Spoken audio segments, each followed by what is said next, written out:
तो मुझे कुछ दिन पहले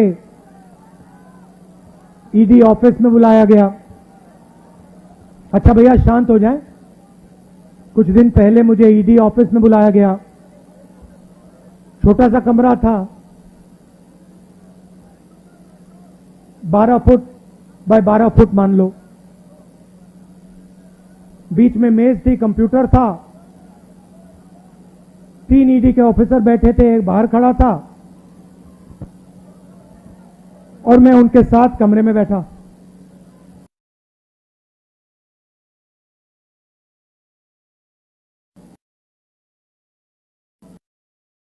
शाम हुई, मैं ज्यादा कुर्सी से नहीं हिला। वो बीच में उड़ जाते थे, चले जाते थे।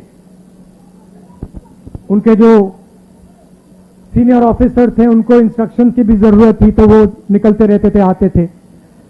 तो रात को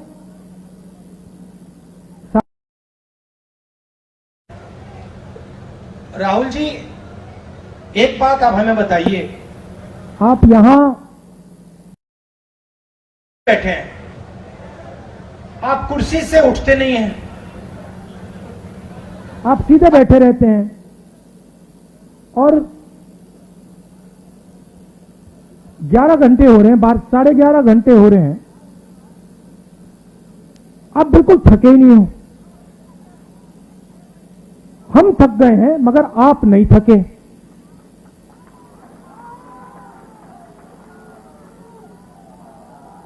ये उन्होंने पूछा, आपका सीक्रेट क्या है?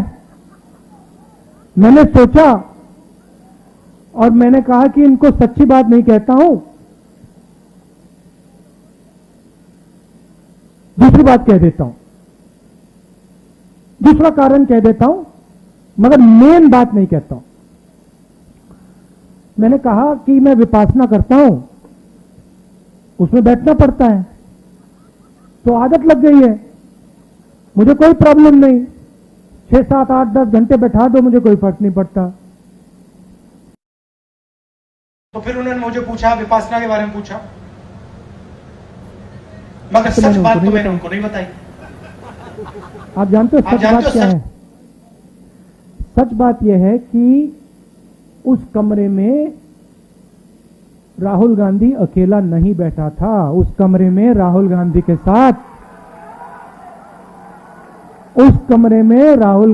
साथ कांग्रेस का हर नेता, हर कार्यकर्ता कमरे में बैठा था। आप एक आदमी को थका सकते हो, मगर आप कांग्रेस पार्टी के करोड़ों कार्यकर्ताओं को, नेताओं को नहीं थका सकते हो।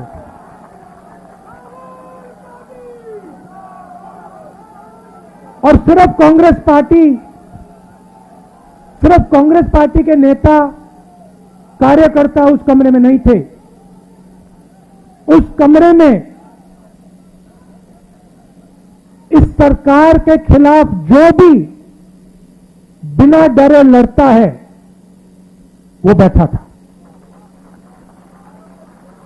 ठीक है, उन व्यक्तियों को स्पेशल इनविटेशन ईडी ने नहीं दिया, मगर उस कमरे के अंदर जो भी हिंदुस्तान के लोकतंत्र के लिए लड़ रहे हैं वो सब के सब मेरे साथ बैठे हुए थे। तो थकूंगा कैसे? अच्छा, फिर 3, 4, 5 दिन हुए। आखिरी दिन कहते, राहुल जी आपने इतनी पेशेंटली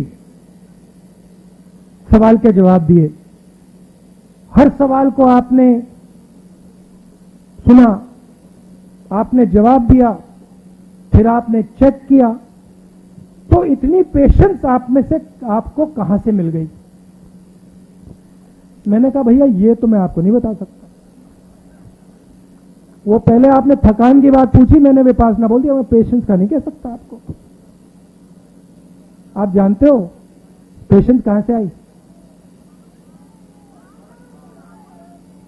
कह देना था कांग्रेस पार्टी में 2004 से काम कर रहा हूं। पेशेंस नहीं आएगी तो क्या आएगी?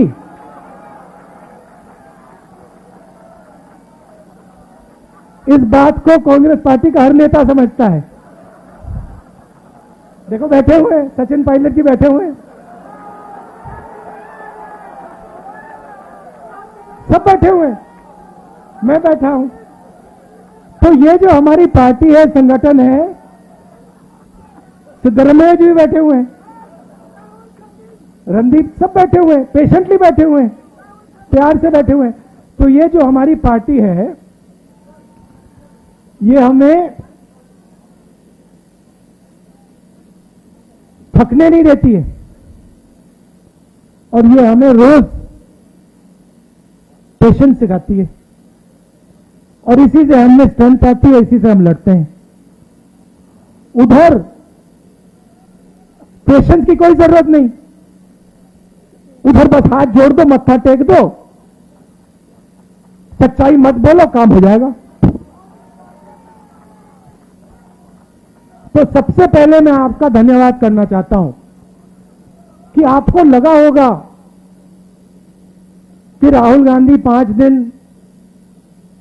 3-4 ईडी ऑफिसरों के साथ अकेला बैठा है। आप गलतफहमी में हो, आप सब मेरे साथ ईडी ऑफिस में बैठे हुए थे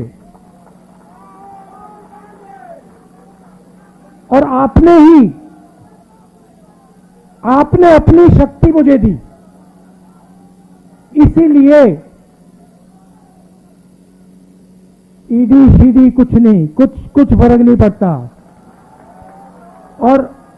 और मैं आपको बताऊं, वेणुगोपाल जी ने कहा, मैं आपको बता रहा हूं, जो ऑफिसर्स थे जिन्होंने मुझे इंटरोगेट किया, उनको भी यह बात समझ आ गई कि कांग्रेस पार्टी के नेता को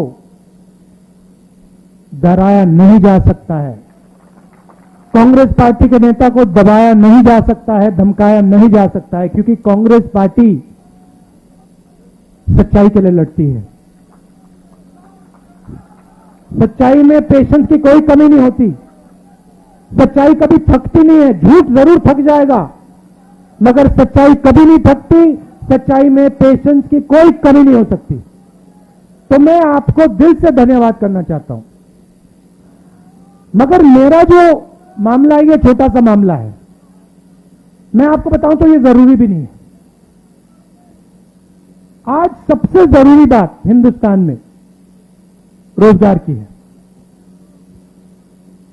नरेंद्र मोदी की सरकार ने, जो इस देश की रीढ़ की हड्डी है, स्मॉल एंड मीडियम इंडस्ट्री, जो इस देश को रोजगार देती है, उस रीढ़ की हड्डी को इन्होंने तोड़ दिया है। और आज मैं महीनों से कह रहा हूं, और जो हमारे युवा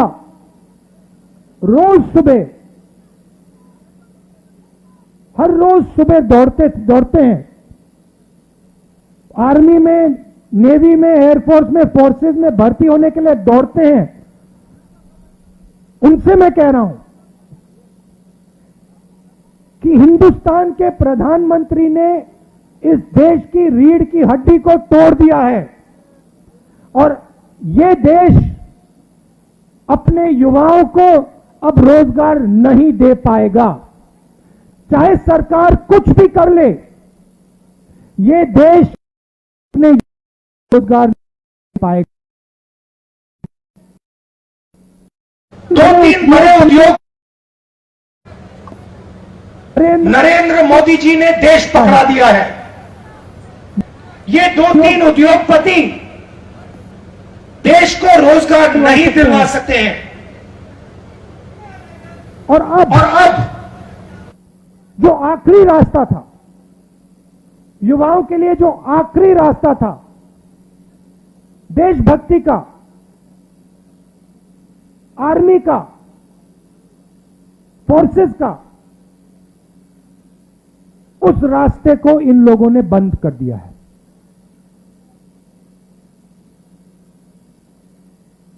वन रैंक वन पेंशन की बात करते थे, अब नो रैंक नो पेंशन। अब आप दौड़ो, सुबह सुबह दौड़ो, आर्मी में भर्ती हो और फिर घर जाओ। और याद रखना, जब आप घर जाओगे, मैं गारंटी करके कह रहा हूं, जब आप घर जाओगे, आर्मी के बाद घर जाओगे, आपको कोई रोजगार नहीं मिलने वाला है, कोई रोजगार नहीं मिलने वाला है। दूसरी तरफ आज चाइना की सेना हिंदुस्तान की धरती में बैठी हुई है। 1000 स्क्वायर किलोमीटर से ज्यादा जमीन चाइना की सेना ने हमसे छीनी है। यह सच्चाई है, इस बात को हिंदुस्तान की सरकार ने एक्सेप्ट किया है। सेना को मजबूत करना चाहिए और सरकार सेना को कमजोर कर रही है, और इसका नतीजा आएगा। जब युद्ध होगा तब इसका नतीजा आएगा।